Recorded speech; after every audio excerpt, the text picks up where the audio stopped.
Ngày mong ơi không tốt quá không than thôiបាទសួស្តីពុកម៉ែបងប្អូនមិត្តភក្តិទាំងអស់គ្នាបាទថ្ងៃនេះពីអ្នកអំញបាទបានមន់នេះបាទនឹកឃើញចង់ឆ្ងោជ្រូកបាទមន់ស្រែរបស់យើងបាទនេះ mòn nó ó mòn chầm sọc មន់ស្រែយើង chầm មិនមន់ចំទេ mòn chầm luôn chứ មន់ចំខ្លួនឯងបាទនៅមើលជើង mòn តែឥឡូវចង់ដឹងហើយមន់យើងស្ងោជ្រូកតំណងឆ្ងាញ់យ៉ាងម៉េចសូមអញ្ជើញតាមដានខ្ញុំជាមួយអំញចំអិនញ៉ាំឲ្យបងប្អូនមើលតើតំណងអត់តោះ tập cắt lương cắt ấy កាត់មន់អាតញ៉ាំកាត់ភ្លើងណា ăn cắt lương កាត់ភ្លើងខ្ញុំអាតមន់ទុះមន់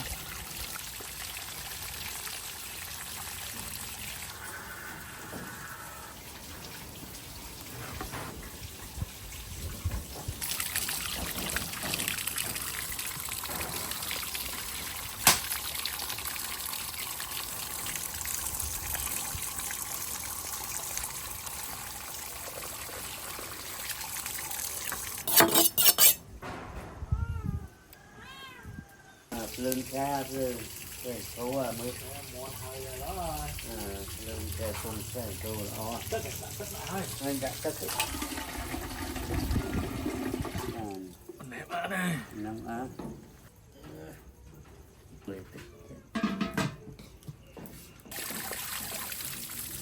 lần cho xuống hả chà hả cái bên kia hố về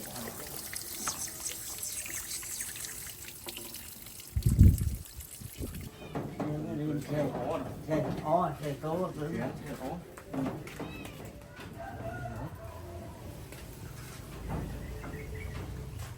cây ô ô nó đấy không con màn này đặt mặt cú lắm bởi chỉ đàm vườn ấy cho ngồi mất này ngồi lọp muốn chỉ cờ tiệt gì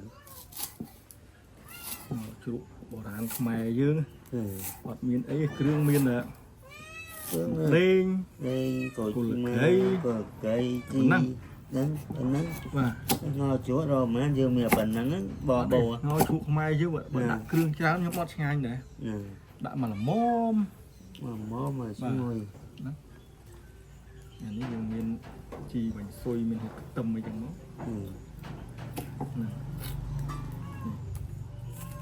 món đần đi nganh món ngắn ngay ngao trong tì muôn đó ní này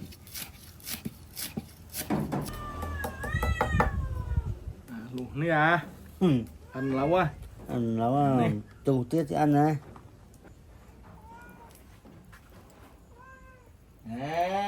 con cháu ăn nữa rồi chồng chồng ăn làm gì chào ấy toàn cho ăn này làm cho ăn ăn làm gì vô đầy luôn cắn nó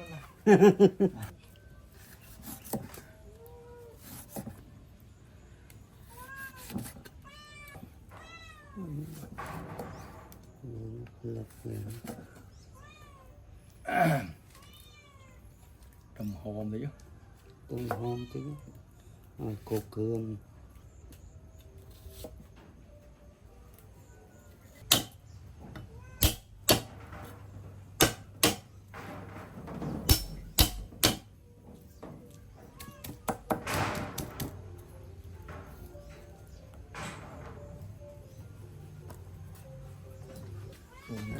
ba đã kêu môn này cương quá tập phu của kẻ đây nữa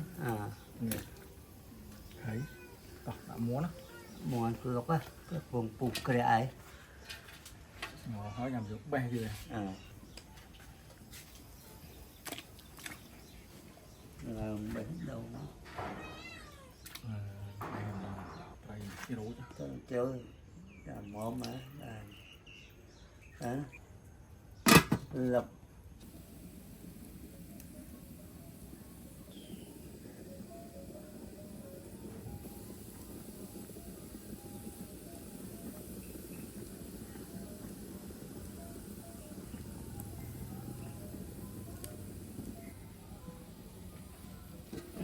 bẹp non đó phơi lỗ cái non á cho chia tí tí á thôi vậy đi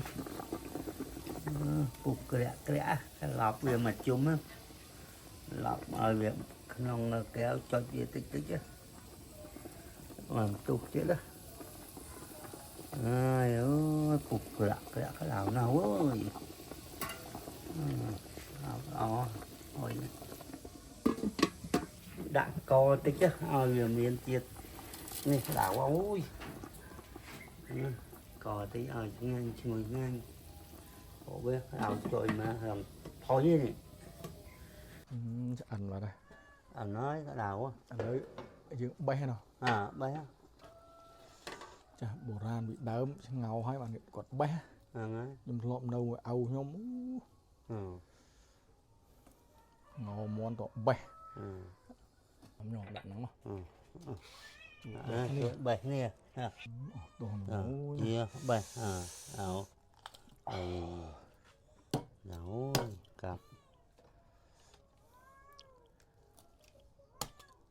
nón này bạch này tí chứ đã mò xuống rồi bạch này đom tối tí đấy đã thùng thốn rồi chăng này thom đấy con cháu nghèo ngào quá chạy tòa ngồi thom em quá mà chả nó chùa khám là bên kia mà trông mà con cháu cháu làm tích kia nè bạn xin lỗi anh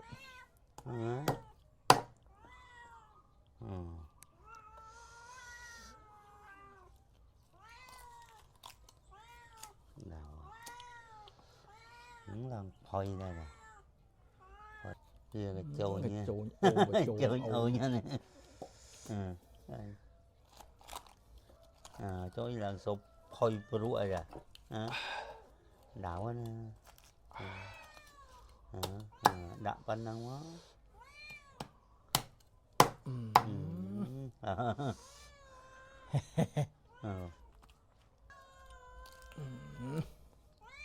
dạ chia lần đào không có đào mấy đằng mà rồi ăn xài đào chắc ọt ngang đào chứ là ngang đào ngang lành là lượp á tua nó sẽ lá cho cái đó con cháu đó giờ chữa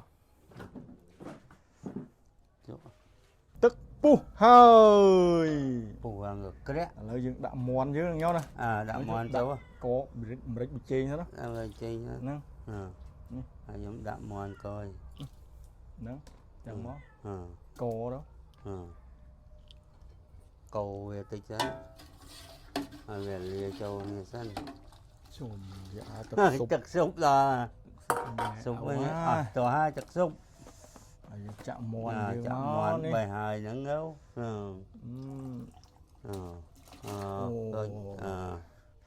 bạn mặt tì đi này làm tì pi bảy tì đâu này là người chi trường sọm một đó bài cụt mèo đi chứ bài cụt mèo đấy vài cời qua lô chu pi mùi đen này và những là chu pi chứ đó đã cho ông đã cho ông đã cho chui lụ hơn em ơi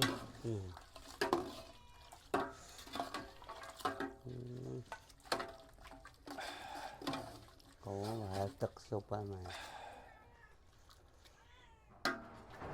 ngồi ngồi lọp à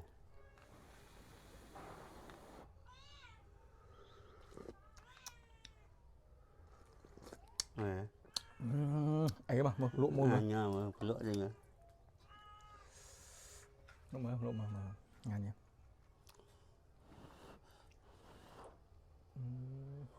nhỉ mày không ngán chia đó chắc này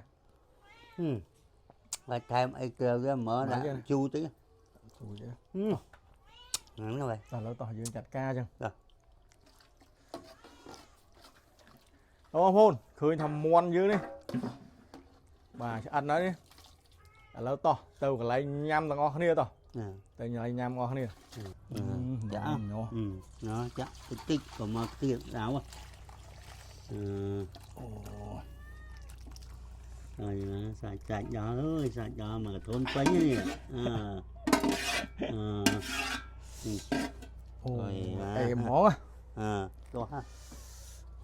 Ôi nhồi. To này. Sạch sạch đó là. To hốp á to. Dạ. Ôi. To. Nằm nhau. Được hả? Xạo á. Mới ngay nhàng na. Đã tức mà về chứ. Mình chưa tức hơn. Nó chăm qua khát luôn luôn ấy. Mới.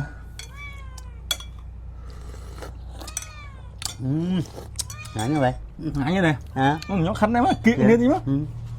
Mới. Nè, kiện đi mà. Chẳng mà. Em mong. Đó đặt tay chà thế kìa. Luộc tập vậy. Được. Là ai cùng bán xí à. Nghe nhé. Đó, ổn ơi. Ngầu trụ muôn rồi. Muôn hay bật con ngay mà giang mà nè đấy bà. Em ăn xé về chuyện.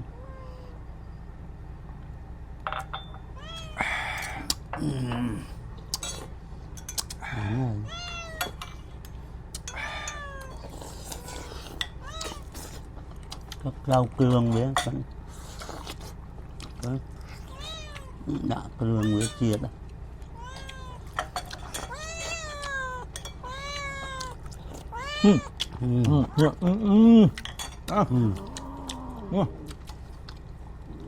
Ôi đỏ cô à.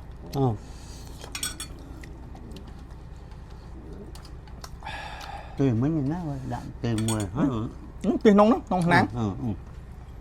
Choàng tùy hạ mùi mấy. Đạn mùi em tùy.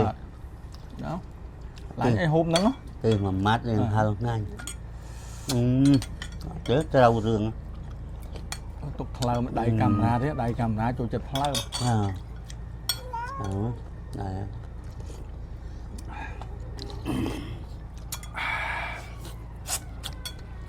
Lâu trồng lâu hôm nữa nha.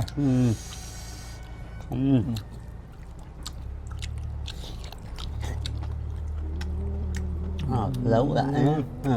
Tôi yêu hả?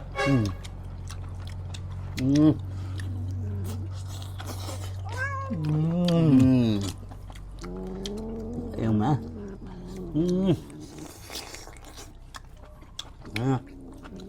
Phải không? Chiếc mà.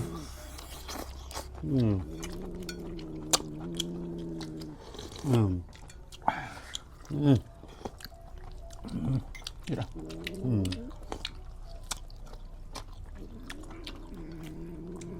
Phơi mớ mà không? Chưa phơi mà không?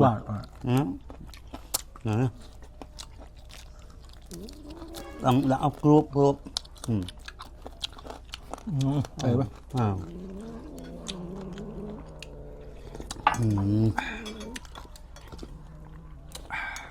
Ôi dạ, thờ muối này thờ mà. Đã làm.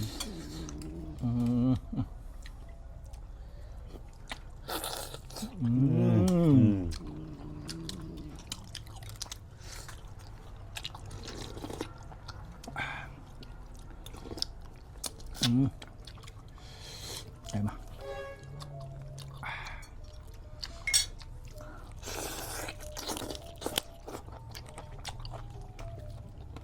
Một crup á. Nó đang làm thướng. Làm chưa đúng này.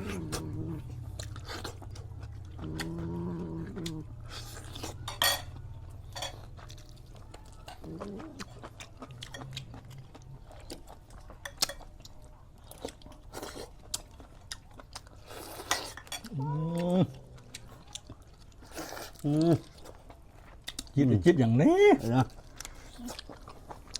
lúa mới chặt yếu rất ngắn បាទ chiếc rương nông nông trôi chưa rồi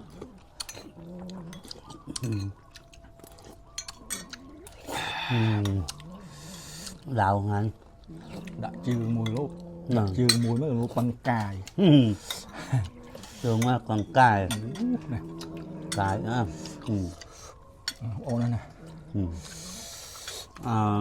ở viên vậy បាទ thường kêu vậy បាទ ừ. នេះម្ញោ Nó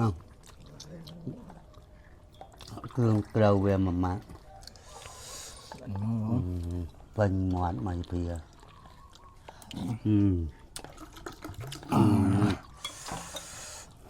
មួយទៅដាក់តែចាស់បានយើងហូបអត់ទៅលាន់ណា Nào. Lại Dạ. là mà mát á rồi á បងប្អូនណាពវៀនណាយកតបមកទេសយ៉ាងមកនេះ không tê hết vừa áo ngắn tê đọt tê mà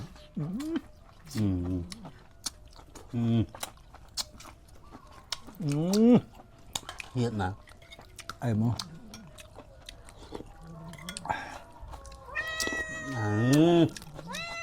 đã ơi hả ណយណា đã ơi bị bệnh đâu mà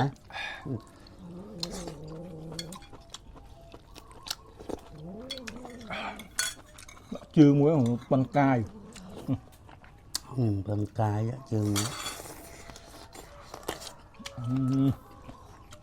មកស្អីគិតមក trước nữa សាច់ធុង à.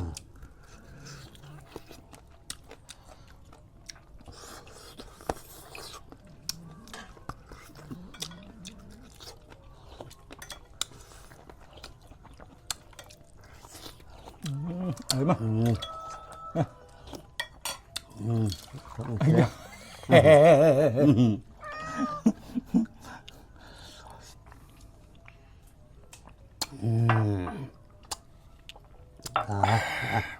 sạch sạch đó sạch chung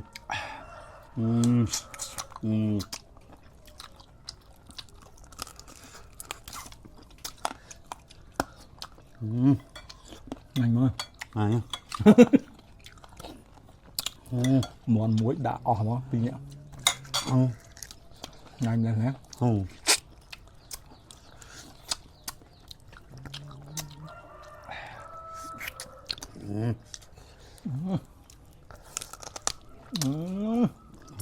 Không là xuôi ngáo ជើង ứng xuôi ngáo rất yêu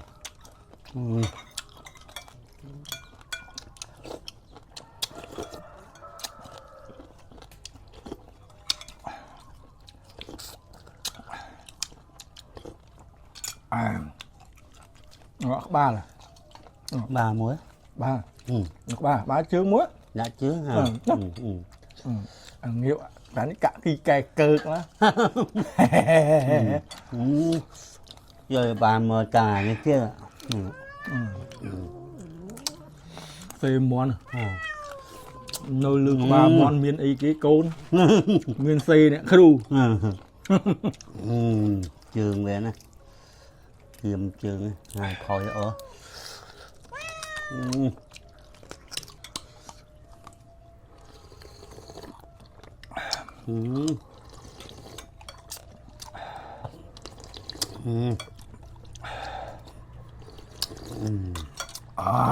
ngàn nhà bông ơi cục mà một đồng tràn mà là lâu dưỡng bán đây ai đấy đó bà video nhằm muốn ngao chịu ngày này miền là phần năng này cũng ngay bong ôn bật phèn ở này bà còn play chui subscribe channel YouTube cái đối chỉ page phong này bà ở kun nhung pin ẩm nhỏ bye bye rồi bài